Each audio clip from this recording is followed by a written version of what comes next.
Hey there, Sherry Caulfield here. Welcome to today's Two on Tuesday. Each week, I share a powerful 2-minute tip that, when implemented in your business, will cause a dramatic increase in your productivity, your revenue, and the ease and success you enjoy in your business.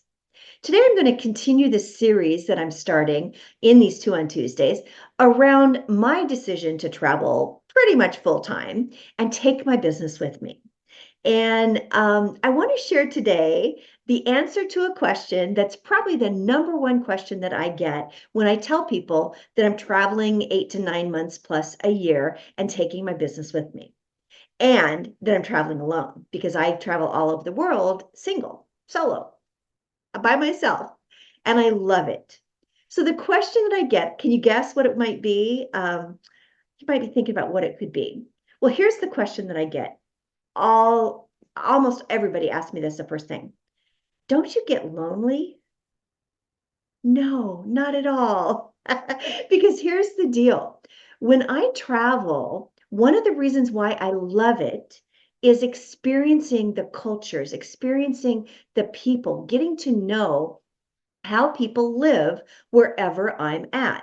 It's one of the reasons that I always rent an Airbnb. I always look for kind of a residential neighborhood because I want to be a native, if you will, while I'm in that country. I'm in New Zealand right now, and I'm in Wellington, and it's the capital of New Zealand, and it's very a little bit more cosmopolitan, if you will, by standards of most New Zealand cities, with perhaps Auckland being the exception.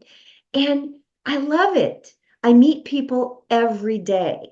And honestly, I meet more people by traveling solo than I believe I ever would if I was traveling with someone else, a partner or a friend.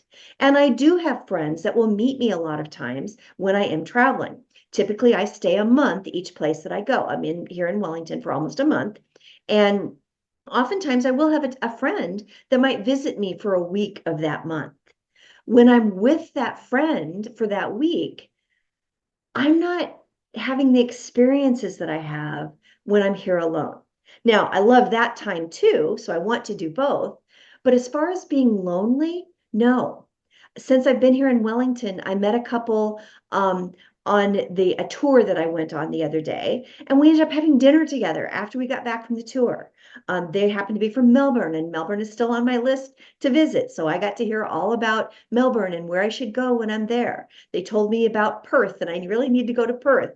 And that's invaluable. When I was in Sydney, not this trip, but a previous trip, I met a woman on the bus on the way to the zoo. I wasn't sure I was on the right bus. I asked her. She said, "Yep, you're on the right way. I'm right bus. I'm on my way to buy a koala bear for my nephew who is coming to visit, and we're not going to be able to make it to the zoo." I ended up spending the day with her at the zoo because I could. And those experiences, I don't believe I would have gotten if I would have been traveling with someone else. They just don't present themselves as easily because when you're alone, people tend to kind of want to make you feel included. And so they will ask you to walk with them, to the next stop on a tour or whatever it might be.